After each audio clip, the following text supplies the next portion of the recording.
Our next guest is part of the greatest brother-sister coaching tandem in the history of college volleyball, and certainly at BYU. Heather Olmstead has 238 wins over 9 seasons with the women's program. Her .869 winning percentage is the highest of any women's volleyball coach in NCAA Division One history. Her brother Shawn has 241 career wins at BYU, including 4 seasons as the women's head coach, and he's been at the helm of the men's program since 2015. We had Shawn on in January. It's our pleasure to welcome Heather to set the record straight here in August as she gets ready for the Big 12. Hey, Coach, good to see you. Hi, can you hear me? Yeah. Yes, we can hear you great. Okay. Thanks for having me. I don't know what record I'm setting straight, but I'll do the best I can. Sean's ducking you because we were going to get you guys on here together. He said he was going to come on so that any nonsense that he spewed, you could just fix. But now he ducks out because he said he had a coach. Everything I say is just the way it's going to be, and that's the story, and that's where it ends. That's exactly how we're going to do it. We believe you anyhow. We love Shawn, but we believe you anyhow. Love it. Listen, Coach, combine the Olmsteads need 21 more victories to get 500 as coaches at BYU. Do you appreciate how unique this is? Yeah, I didn't know that. You guys are telling me all sorts of facts I didn't know. Yeah, absolutely. When Shawn hired me in 2011, I believed in his vision and what he thought BYU volleyball could become. It had been places gone, incredible places with Elaine Michaelis and some of the coaches before. Yeah. But never would have dreamed, we'd both be running our own programs and have this success. But credit to BYU and the players. It's all about the staffs and the players and the people you surround yourself with. We call you the first family of volleyball, right? What's this been like for your mom and dad, Richard and Trudy, to participate? They've really been a part of this all along the way with you both here. What's it been like for your family to be such a big part of it? Yeah, if you'd ask my sisters, I'm pretty close with a lot of my sisters. I have a twin sister, and my mom I'm very close with. They would tell you, honestly, a lot of stress. But really, I think they love to be along for the ride. They're so supportive. My parents, my siblings, obviously Shawn, of one another. I try to go to all his games when I'm in town. It's almost year-round volleyball, right? They get the summers off where they can relax and de-stress, and then they're back at it in the fall and winter. So we don't give them much of a break. But they're the best support system I could have, and I'm very grateful for them and everything they've taught me and the support they give me. Now, just between us here tonight and the world, who are they most proud of, you or Shawn? Oh, gosh. Well, Shawn's got all the natties. So how do you go wrong with a player? He's been multiple as a coach, in the finals. I know he's still chasing that elusive one as a coach, and so am I for the women. Yeah. But I think it'd have to be Shawn with all his success. And he's decorated. I tried to do my best in college, and I think a lot of, my credit comes from my coaching and from the players. And so I wasn't that good of a player. So probably Shawn. Wait, what if we asked Shawn the same question? What would he say? He's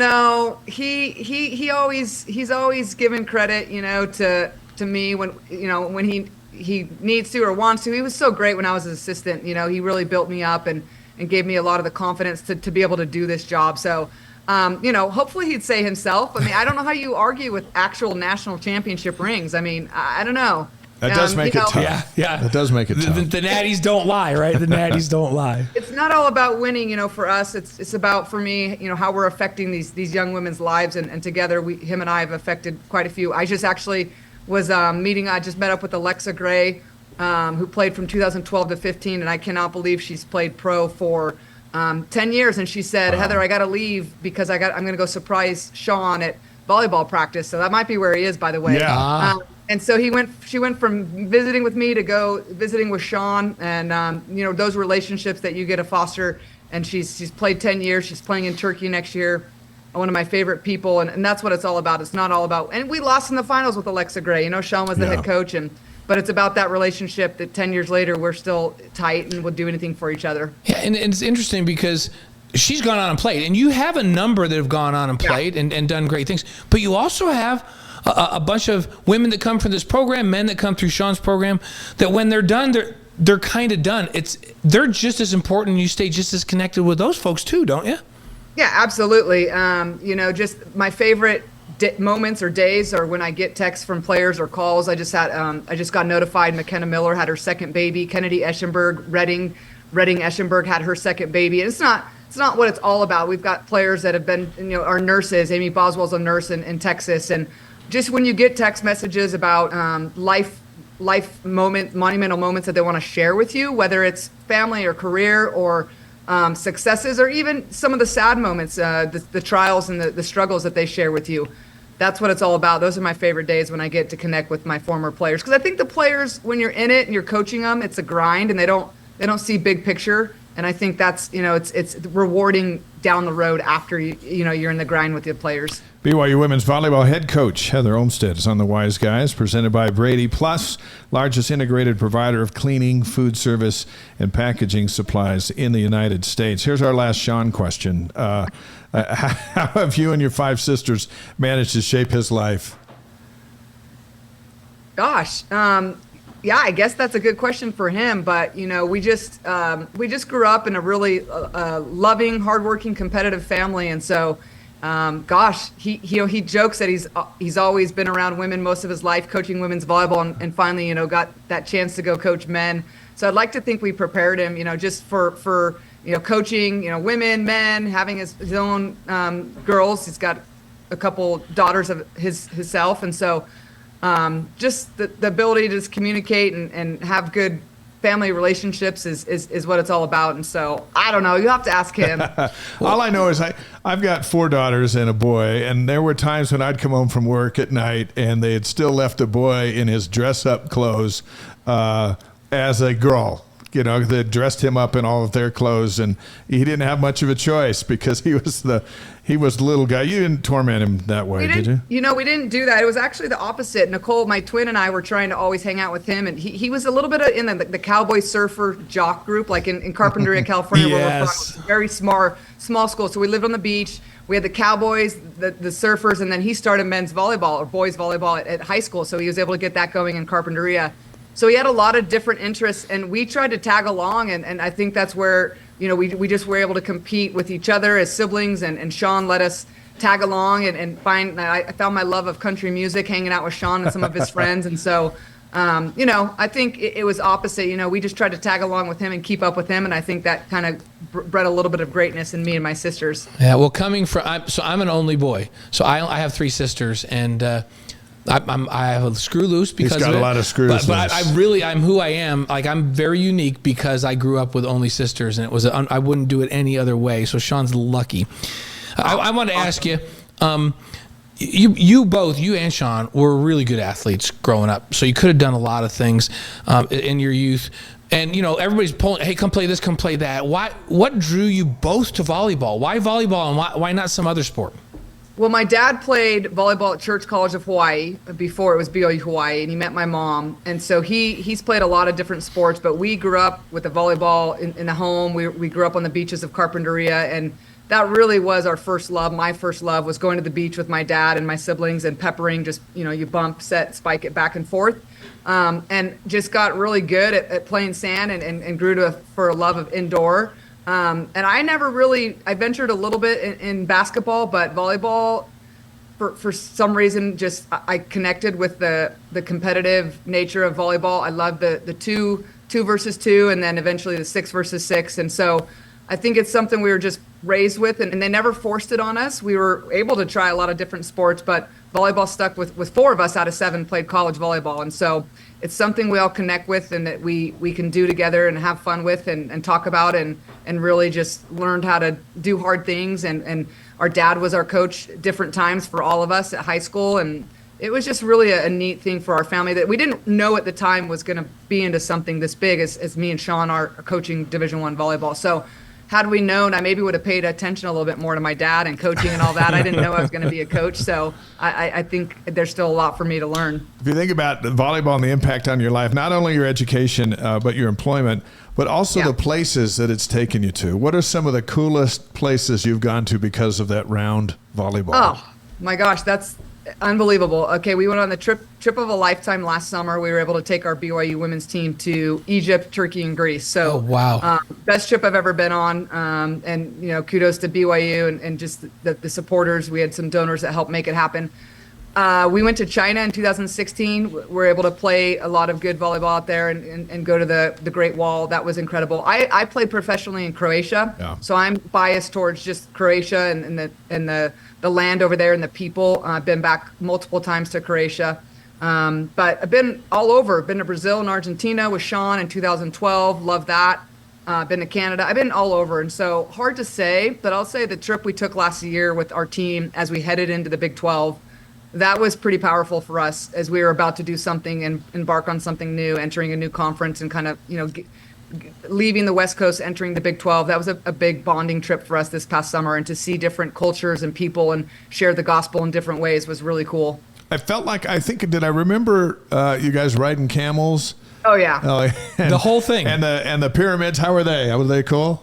Yeah, they're as advertised. They're unbelievable. They're you can have such however you want to call it, spiritual experiences there as far as just the beauty of the earth and understanding the history and the time period of what these pyramids were built for and how they functioned. And we had a wonderful trip, and they're as cool as you hear about and see. And I feel like that trip maybe went viral, and a lot of people felt like they were there with us on that trip. I get a lot of questions about that trip, and I think our social media team does a great job, and our staff, and we really wanted, Cougar Nation to see, like, look, we're not just volleyball players, but we want to experience the world. And I had players that came and thanked me. They're going to be sophomores this year that said, I never would have thought that I wanted to play pro, and now I can see myself living in Turkey, living in Italy, Greece, and playing professional volleyball. That was huge. Whether they do it or not, I don't care. I just want to know what their dreams are and how can we, catch those dreams for them and help them accomplish them. And for anyone that has a dream to play professional volleyball after BYU, we want to help it come true. And now with the two leagues in the U.S., the pro leagues, and we've had more players, like you mentioned, playing ever. Yeah. It's just a cool time to be playing women's volleyball. Really is cool. It's our pleasure to have BYU Women's Volleyball head coach Heather Olmstead on the Wise Guys live on YouTube, Facebook, Twitch, ysguys.com. Heather, by the way, last week we were in 5 continents on the live stream. 5 continents. Amazing. Yeah, the people get up at 10 BYU o'clock in the morning in everywhere. Japan and listen to it's crazy to us that this BYU fan base is literally all over the world. You guys have traveled around the world and interacted with some of that's so cool. We feel it for sure when we get to go play all over, and we feel the love, and it's incredible what people do to support us. And so now I feel like there's more pressure on me to say something like important to everyone who's watching. It's always important for you to say something important. They're just excited. Everybody around the world is just excited that you're spending some time with us, and in turn spending some time with them. So we're taking you around the world with us. You mentioned the first season of the Big 12 last year and how valuable that trip was. So now here comes season 2. It's about here. Texas is gone, but we got Arizona State, Utah, and Colorado. They've arrived. They're in the league. The league's a little different. What do you think of this new league with these 4 teams and the 2 that are out?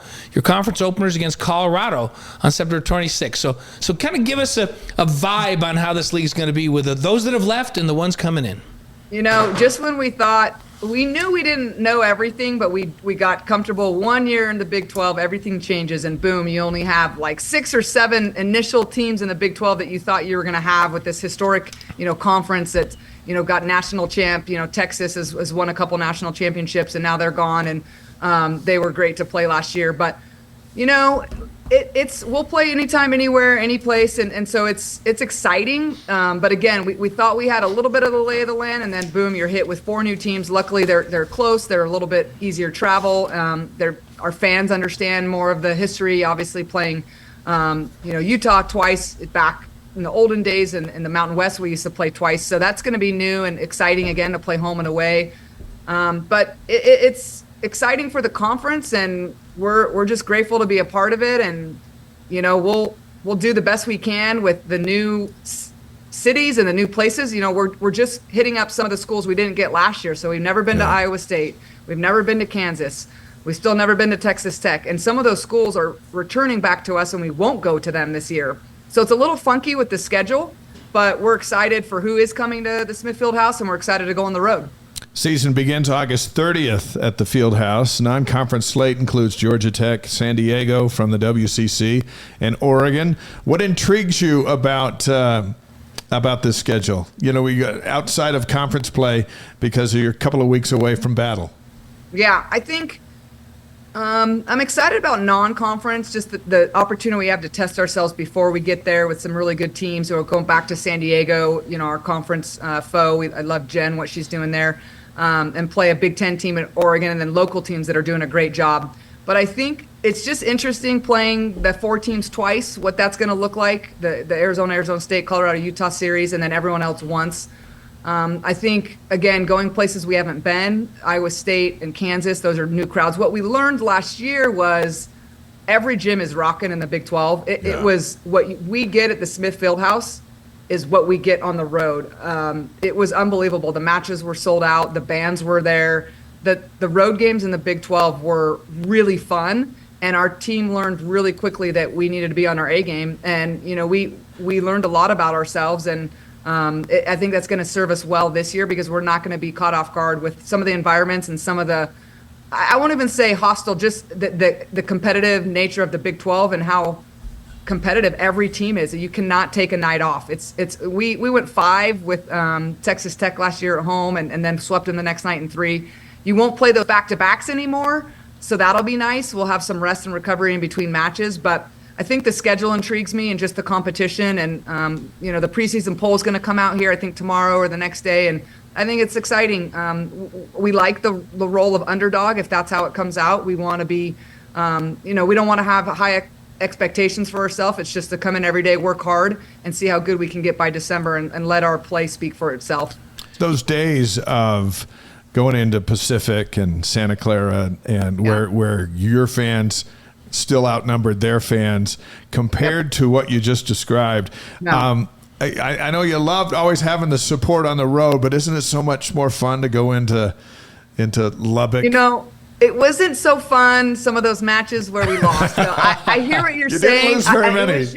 It was absolutely, but it was just so cool to see how volleyball's grown across the country in different areas, and to see Cougar Nation come out in different states that I know the West Coast and our fans are so sad we're not going to those venues anymore, but just the exposure that we're getting on ESPN and the opportunity to be in different parts of the country for recruiting and for Cougar Nation. I mean, that's where we're at right now with these teams, and I think it could be changing who knows how much more. So yes, loved the support of the away teams. We'd like to play better at some of those venues, and we'll get a chance this year to play better and be better and know what to expect. Yeah. You know, you maybe, I don't know. You tell us if we're crazy. We always say that we always, and you can tell us, Heather. You know, you can tell us we're crazy. Like Blaine, Dave, you guys are crazy. I think the Smith Fieldhouse. You wouldn't be the first. I think the Smith Fieldhouse is not, if not the best, one of the best environments in college volleyball. And so you've given a lot of credit to the road, but come on, the Smith Fieldhouse has got to be the best place to play in this league. And how big of a weapon is that for you to have that environment in the Smith Fieldhouse to when you play these teams at home? Yeah, absolutely. I mean, our record at home speaks for itself, right? So you can go look at that. And, you know, it's a credit to our players and to obviously the community and to the rock that shows up. It is rocking every night, whether it's a Thursday, a Friday, or Saturday at 1 p.m. Everyone shows up for women's volleyball, and we appreciate that. We want to put on a good show. We want to entertain those that come, and our players have worked hard to put a good product on the floor. But yeah, I don't know that there's very many places that rival. I know we're 7th in the country last year in attendance, and we can only, I think we're at 5,000 multiple games, which is our max. We're at 5,500 or so, and so I agree with you. It's magical when you get inside the Smith Fieldhouse, and I think as much as some of the visitors, you know, don't want to admit it, just like I don't want to going on the road. There's no better place than the Smith Fieldhouse, and it's, I think, just in general with the fan engagement and what to do in between sets and the way that they get the fans involved in the rock. I think it's exciting. It's entertainment. So, as the coach who has the highest winning percentage of any women's volleyball coach in NCAA Division One history, which is awesome, by the way, do you ever find yourself or allow yourself in the atmosphere you just described to just kind of stop and look around and go, man, this is really cool? Or is it just so much business when the game's on? No, I usually do some of those matches that are sold out. I get the chills usually during the national anthem. You know, I've been able to be a part of USA Volleyball the past couple summers. So I really, there's certain moments where you just feel, you get the goosebumps, and some of those pre-match opportunities when you look around, and then sometimes right in the middle of the match when you literally can't hear each other, and we'll just look at the players in the huddle and say, "This is so cool," and then I'm screaming at them of what to do, or kind of trying to communicate. So, absolutely, I think multiple times a year I have that appreciation for who shows up to our matches, what the administration's done to support us, and then our players, how hard they work to be the reason people want to show up. It really is, the players are the magic, and we have a great staff, coaches Dave and Daniel and Haley and Dan, people that support us, but it's about the players, and I wish more people knew their stories, because they would fall in love with our players even more for how hard they work and things they've overcome and what their dreams are and what they want to become, and what they're doing for BYU is pretty special. We're going to bring them. We'll bring them on this show, and we're trying to feature, because if people knew the stories of all these athletes, so many incredible athletes at this university. So we're going to do our best to get as many of them on as we can and tell their stories, help people understand that. We're gonna hit you up with 5 quick questions here to finish up. But before we get to that, let me ask you about these student athletes. And we got a whole bunch of Cougars in the Olympics doing great things.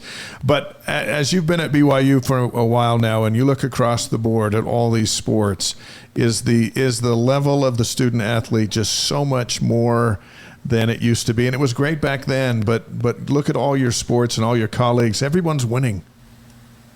Yeah, I think it's, contagious. I think, we love supporting women's soccer. I think Jen Rockwood's doing an incredible job. Men's volleyball, been in the finals, and you've got basketball and football, what Kalani's doing, and KY. So I think it is contagious, and you want to be a part of the winning tradition. And for us, that is BYU volleyball. What Elaine Michaelis has done and the foundation that she's laid, we want to carry on that winning tradition. And the players come to BYU, and they know, there's expectations as far as standards go for, academics, athletics, socially, spiritually, and so they want to rise to those. If you lay those out for them, they want to meet those expectations, and I think that's across the board for all student athletes. They know what they're getting into when they commit and they come to BYU, and it's because they want something greater and they want something special and they want to be different and they want to be pushed. And I think when we put that on our players, they rise to it, and they're incredible what they can do. And you're seeing that in these sports. Absolutely. Love it. All right, here's the part of the show where you will be judged. Yes, because we kept Shawn's answers just to see how yours compared to Shawn's. So these are 5 quick questions presented by Strategy Square, delivering connection, clarity, and confidence in business and marketing strategies. Shawn was asked these same questions on January 6th. Okay. So we'll ask you, and then. But this it really doesn't have anything to do with Shawn. It's you just whatever comes to the top of your mind, you immediately just throw it out there. Okay. Yeah. But we may ask you what you thought Shawn's was, because brothers and sisters know each other. They know each other really. You guys almost have 500 victories and together. So and Shawn's older. How much older is Shawn? Shawn's 3 years older. So even though he's older, we know you raised him because. Because sisters raise their brothers, and they're way more immature. So you I got 5 younger sisters, so I've had 6 mothers my whole life. We know you raised them, so we want to see if you know what was going through his head. So we're going to start with number 1. Favorite sports movie? Oh, gosh. Yeah. That's a tough one. Remember the Titans. I just love the music. Yes. It's so good. I love that you picked the football movie. I love it too, but I have to say that's our number 1. Can I change it though? Okay, you can change it. It's actually Nadia. I grew up watching Nadia. I don't know if you've seen it. Is this the Nadia Comaneci documentary? Yes. Yeah. I grew up watching Nadia, but Remember the Titans got soundtrack, and I just love that movie. I remember Nadia's theme that was played on the radio. Yeah. No. So, all right, Nadia. Titans, it's just like that football was out and gymnastics. Remember the Titans is the number 1. So in 2.5 years of doing the show, it's the number 1 picked. So good. By the way, what do you think Shawn picked? I want to see what she thinks Shawn picked. Oh, like a river runs through it. No, you can't. Fishing for a sports show? Sure. He didn't go there. He picked Side Out. And we hadn't heard of that one either. We'd never even heard of it. That's a beach volleyball one. I thought he would have picked North Shore, too. It's a surfing one. We grew up watching North Shore. It's a great sports movie. I'll have to try that one. North Shore. I do love A River Runs Through It, by the way. Yeah. So Okay, next one. Favorite singer or band? Oh, that's a tough one. For me, gosh, that's hard. I'll have to go with U2. Oh. And I'd like Shania Twain, too. That's old school. Shania's got a show in Vegas now, doesn't she? Yeah, I think so. I will go see that one. I will go see that one. Shania and U2. Those are good choices. Yeah. What do you think Shawn said? Shawn probably said like Chris Ledoux or Garth Brooks or George Strait or. He was trying to be too cool. He went old school. He went with Dylan. Bob Dylan. I believe he listened to a lot of Bob Dylan growing up. That I do remember. He had a hacky sack and a skateboard and everything. Oh, really? So he was into that. Never moment. mind the stereotype. He was the stereotype. So you two and Shania Twain. I can go with either of those. Those are great. Okay, this is maybe the most important one of all. Your favorite breakfast cereal? Oh my gosh, grape nuts. That's kind of healthy. Okay, we have a few follow-up questions on that, if you don't mind. Yeah, that's kind of healthy. Like grape nuts, like straight you grape nuts? sugar on it. Okay, Milk, so how much sugar? Because now you're talking my language. If you put enough sugar, the grape nuts could be good. You know, we never got sugar cereal. This is a true story. We were just not allowed. We didn't drink soda. Now I'm addicted to Diet Coke. We didn't have sugar cereal, so grape nuts. And if we got sugar on those or on Cheerios, it was a good day for us. So I didn't grow up with very many like fancy cereals. So my mom did hot breakfast every morning. Shout out to my mom. That's big hot time. breakfast every morning.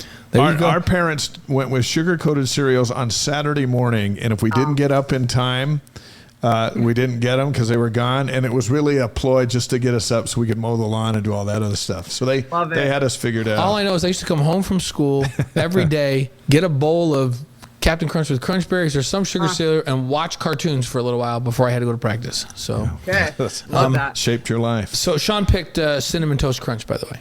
Okay. That's what he picked, which is not a bad one. Grape nuts, I should probably go back to grape nuts. My waist has got to get trimmed down some. Okay, so the next one, number 4, your favorite BYU moment. Oh my gosh.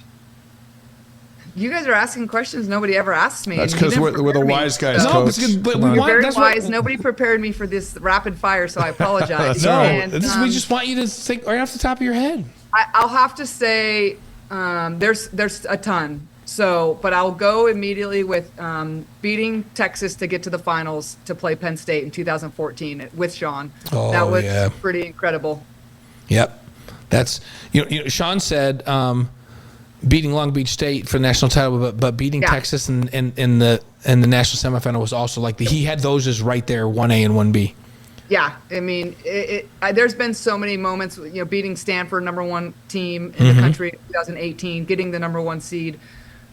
We've just had so many big moments. So I'd have to go with beating Texas and then being able to play in that national championship match. You think after that Texas win, you and Shawn look at each other going, how's this working out for us? How are we doing this for a living?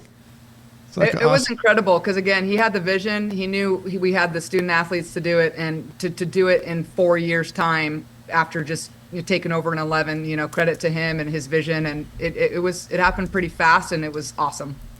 Hey, with that answer, Timothy from Perth, Australia is on the live stream. So there's another comment for us. And here's Timothy's comment in live stream. He says, great show so far. Listening in from Perth, Australia again. Love how great our volleyball teams are. And it's thanks to the Olmsteads. So, well, tell him, Timothy, Australia and New Zealand are on my foreign trip list of wish lists. So send me an email of where I need to go in Australia and New Zealand to get our team on an international trip, and maybe we'll see you. Awesome. There you go, Timothy. Awesome. You heard it right there.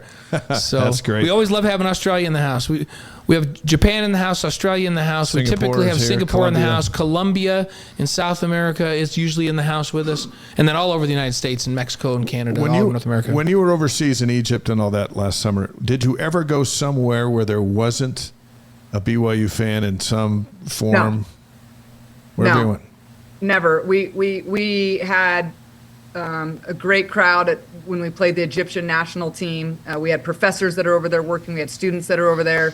We had people that are just living. We had all sorts of fans. So same thing as in Turkey and Greece. It's incredible just to be welcomed everywhere you go and to represent the Church of Jesus Christ of Latter-day Saints. It's a huge blessing for us, and we get back tenfold. I wish we could do more and give more. We receive so much more from Cougar Nation and their love to us. We feel it. Hey, by the way, Timothy said you can stay with my in-laws. But they have a big empty house. The whole team can hang out there. It said they'll give you a tour of the entire state. That's awesome. So, love it. That's pretty awesome. Okay, now 5th question. And by the way, we asked Shawn the same question in reverse. So, what's your favorite thing about Shawn? Oh, gosh. I think just he's the only boy, so just he's the only brother to all these girls and women, and he puts up with us, and he allows us to be who we are, and just really loves us for who we are and supports us. And I think that's really cool and special, because I think that would be hard to be the only boy and have so many sisters. And so I think just the way he accepts us and understands, the dynamics of our family, and that the women rule the family, I think that's really cool. That's awesome. What do you think he said? What do you think he said about you? Oh gosh, that's a hard question. I don't know. What did he say? He said, Heather, what makes her so great is her competitiveness. She's uber competitive in everything. He says it's so fun that she can be so competitive and so successful, and you can be a successful female in sports, and he loves that you're so competitive. Oh, great. Oh, that's awesome. Thanks.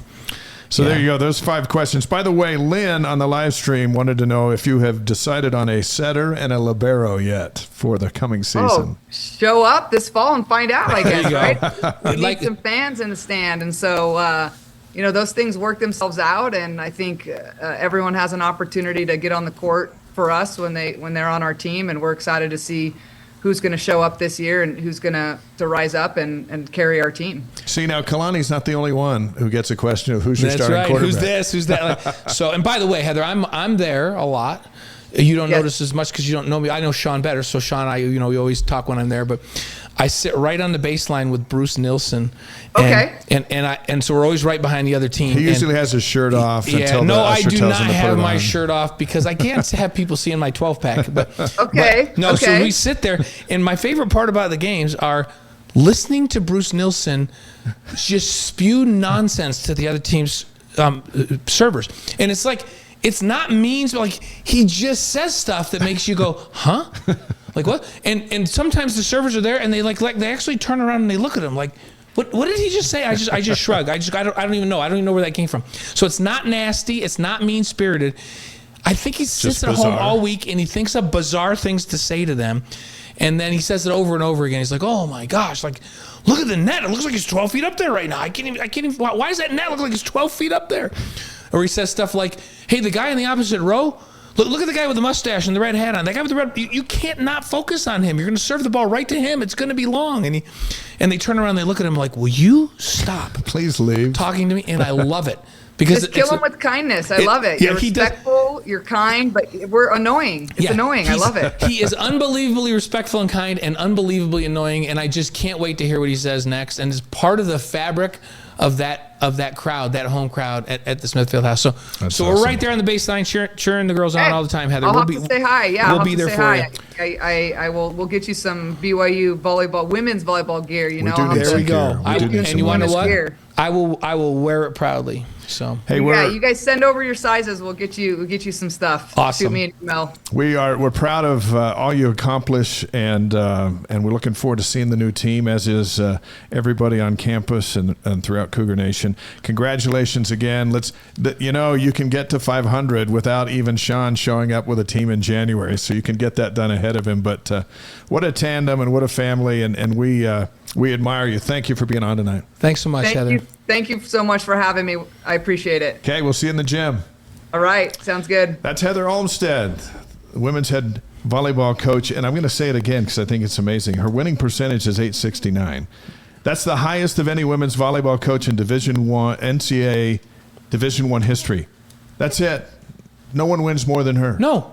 And here's the thing. Like she reminds me of Jen, who we had on last week, Jen Rockwood, where I love that their expectations are, they know they've got national level programs, and they just embrace it. It's like, yeah, I love our preseason schedule because it'll test us and get us ready.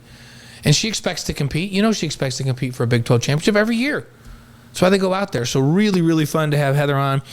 And when you have the most successful, from a winning percentage perspective, women's volleyball coach of all time, it's pretty cool.